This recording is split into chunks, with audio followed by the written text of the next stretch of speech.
All right, welcome back to Kiwi Real Estate Inside Out. It's Denise here, and I'm joined as always by the one and only Dr. Lee Kano, pronounced Kono, in case anyone missed the memo from last time. Lee, you ready to chat about getting better property valuations in today's market? Absolutely, Denise. This is right up our alley. Valuations, they're not just about turning up with a clipboard and a few listings from Trade Me. There's an art to it. In fact, some of the best results I've seen from Kiwi agents lately have come down to what they do before they even set foot in a client's home. They're walking those neighborhoods, finding out what's really moving the needle street by street. Totally agree. Too many folks underestimate the difference between say, Sandringham Avenue and Sandringham Road. Never mind if it's west or east of the school zone. It gets so granular. I had this listing ages ago, remember, where the clients were completely convinced their place was like every other on the block. But I had been watching sales trends right down to garden orientation and house cladding. They just didn't believe me when I said it could fetch more than their neighbors. You talking about the Ash Grove Crescent place? Exactly, Lee. I pored over every sale in that area, built out this detailed report showing how changes in school policy and a surge in local cafe openings were nudging demand. Shared it with the vendors who were, well, let's call it politely, skeptical. But by using hard data and walking them through why those little shifts made a difference, we ended up beating that last sale by 15 grand. And the best bit? That vendor's come back twice since then, just for updates. And that's what you get when you actually know your patch, not just on paper, but on the ground. Agents out there, if you're listening, don't discount that old-fashioned homework. It can really tip the scales on valuation. The other side of that coin is how tech's changed the game. Back in the day, we measured property lines with, bad handwriting and guesswork, let's be honest. But now, Kiwi agents are armed with digital mapping, automated valuation models, AI-driven property data from sources like CoreLogic, you name it. Yeah, the shift from handwritten notes to using platforms like homes.co.nz or Velocity is night and day. I still remember when you first brought PropTech back to our office. You were like a kid with a new toy. Was it that clunky handheld GPS thing? That thing! It looked futuristic, if your idea of the future was the size of a lunchbox. But the accuracy and the way it let us overlay council data and recent sales onto aerial maps, suddenly our appraisals got much harder to argue with.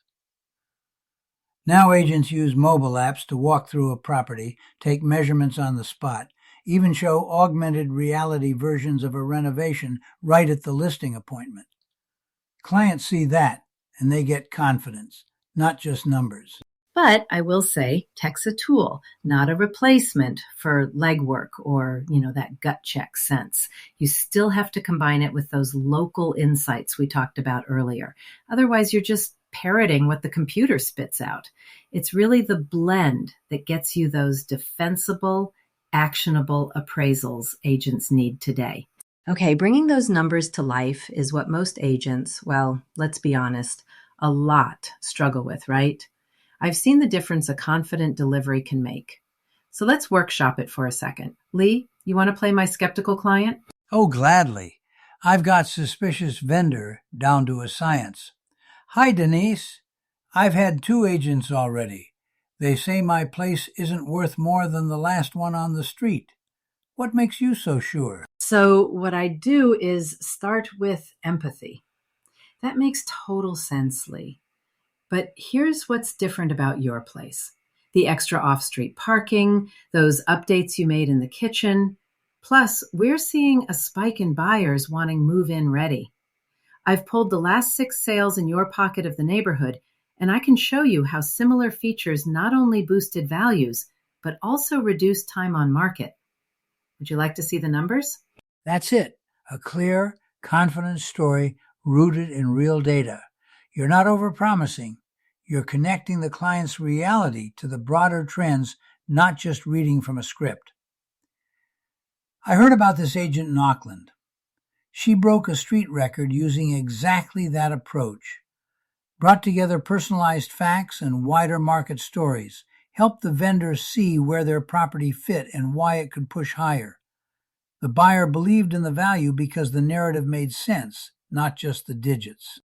Absolutely. If you're listening and you get nervous presenting your number, practice with a colleague first.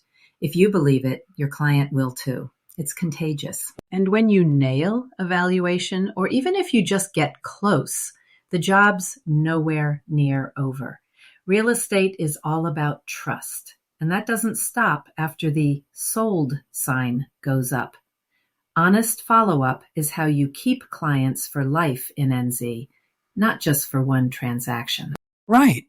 It's like what we explored back in the episode on dealing with difficult clients and long-term engagement. A simple check-in call, or even better, a quick video rundown of what's changed in their suburb, the difference it makes is huge. Doesn't have to be fancy.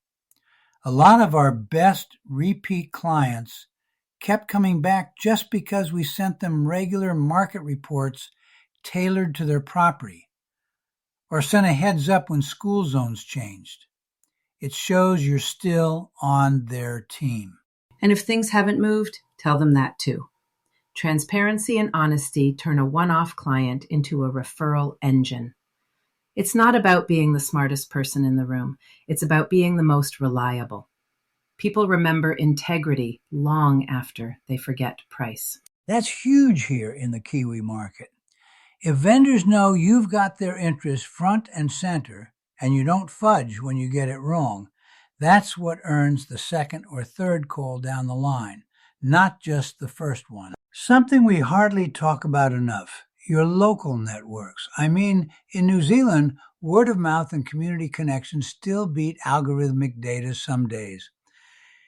Agents who join the local golf club, show up to school fundraisers, or just chat to cafe regulars, they hear about planned subdivisions or zoning tweaks long before they hit the council website.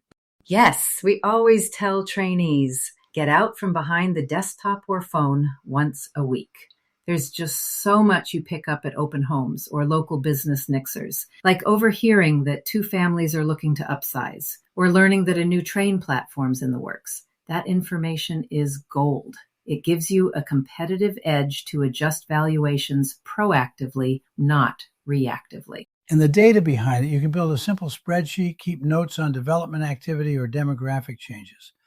I'm not saying become a town planner, but if you know which end of the street is catching the young families or where retirees are moving out, suddenly your advice lands better.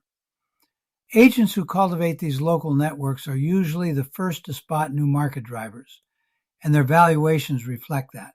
And don't be afraid to share those insights with clients transparently. It doesn't have to be polished, just real. That's what keeps people coming back to you, rather than some faceless online estimator. Let's wrap up by looking forward. If you want to get ahead on valuations, you need to get comfortable with the big picture too. Data on employment rates, business openings, council activity. It's about spotting shifts before everyone else does, so your clients can make informed decisions early, not late. Right. And now there are predictive analytics tools, stuff that crunches historical data, looks at who's buying, which developments are breaking ground, and even what's happening with things like supermarket chains planning new stores. If you set up a routine to review this monthly or even quarterly, you'll start picking up trends long before they're in the headlines. I often reach out to local developers and council planners just for a quick chat, not always formal, but I want to know what's on their radar. That way, if I hear about, say, a new motorway or policy change, I can alert my clients before the news breaks, sometimes supporting higher valuations or prepping them for market shifts. Keeping that feedback loop going, talking with people in the know, it all adds up. No agent can predict everything, but you stand a better chance if you use every resource, your data tools, your local networks, and your common sense. That's a good place to leave it for today, Lee. Next time, we'll tackle another piece of the Kiwi property puzzle. But for now, if you're listening and looking for ways to up your game, remember, combine the tech, the trust, and those local smarts. It pays off every time. Thanks, Lee. Always fun with you. Likewise, Denise. Take care, everyone. Catch you on the next episode.